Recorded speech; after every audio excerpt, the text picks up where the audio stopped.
Most media attention focuses on illnesses that affect large swaths of people.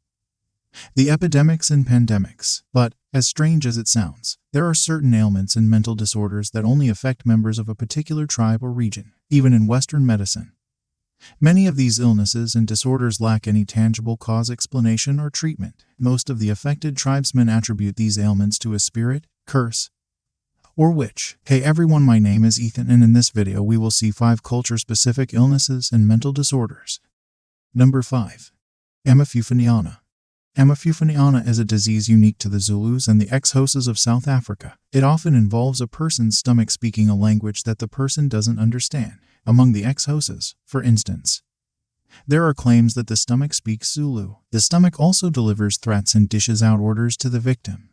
One woman's stomach told her that she would never have a child. It also threatened to afflict her with seizures and kill her. Another girl was told to jump in front of a moving car. Sufferers often experience nightmares, fatigue, and sleep difficulties. They also become angry, highly agitated, and prone to suicide.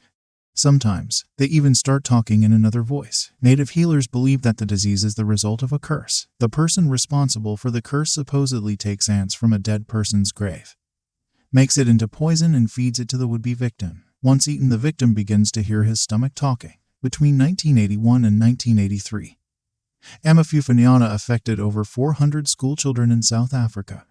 The pupils suffered swollen stomachs and started running about, kicking chairs and desks. Their stomachs reportedly spoke Zulu, saying they were sent to possess the children. 3 women were blamed for the incident. 2 fled, but the last was caught and almost killed by the angry children. The children were arrested and charged with assault, but they behaved so erratically in court that the case was adjourned 5 times. Number 4. Hikikomori.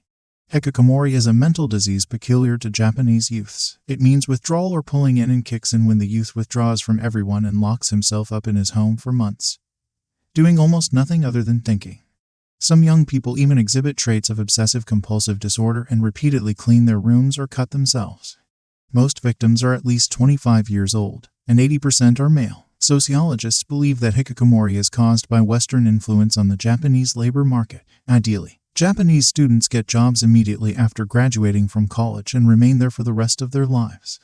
However, some break this cycle and get jobs after high school or do not get jobs immediately after graduating from college. When this happens, they find it difficult to return to the same level as their colleagues who did not break the cycle. A study sponsored by the Japanese government revealed that 236,000 Japanese suffered from hikikomori in 2010.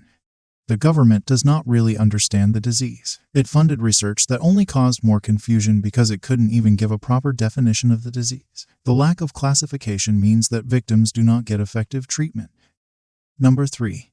Grisly sickness. Grisly sickness is a mental disorder that occurs among the mosquito population of Nicaragua. Sufferers often remain in a coma-like state until they suddenly burst into a fit of rage. During this fit, they use weapons to fight off unseen enemies and try to flee from the community with their eyes closed. They also become exceptionally agitated and require up to 4 people to hold them down. Grisly sickness often affects groups of tribesmen at once. In one incident, 60 people in one community suffered from the malady at the same time. In Western medicine, grisly sickness is believed to be a form of mass hysteria and is often treated with anticonvulsant drugs and antidepressants, which never work. Members of the mosquito tribe believe that grisly sickness is the aftereffect of a curse and often turn to traditional healers for treatment.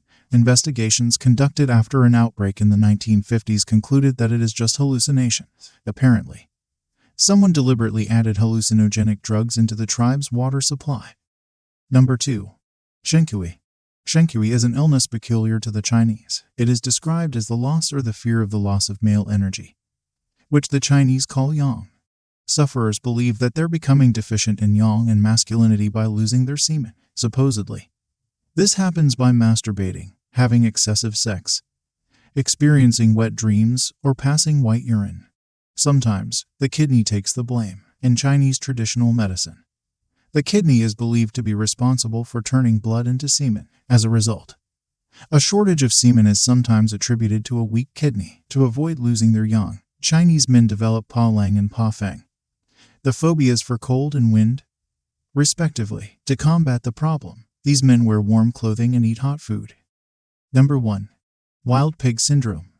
Wild pig syndrome, also known as the wild man syndrome, is exclusive to the young men of the Gururumba tribe of New Guinea. Sufferers suddenly become aggressive and behave irrationally, stealing anything they can lay their hands on and shooting arrows at random people. After a few days of continuous display of irrational behavior, the sufferer runs into the bush. There, he recovers and returns as a normal person. Members of the Gururumba tribe believe that wild pig syndrome is caused by the bite of the ghost of a dead person. The irrational actions exhibited by the victim prove that he is incapable of coping with the frustrations of life and is unable to control his behavior. Thanks for watching this video. We are going to create more video like this, and please do not forget to like this video and subscribe to our channel and stay tuned. We will be back with more videos.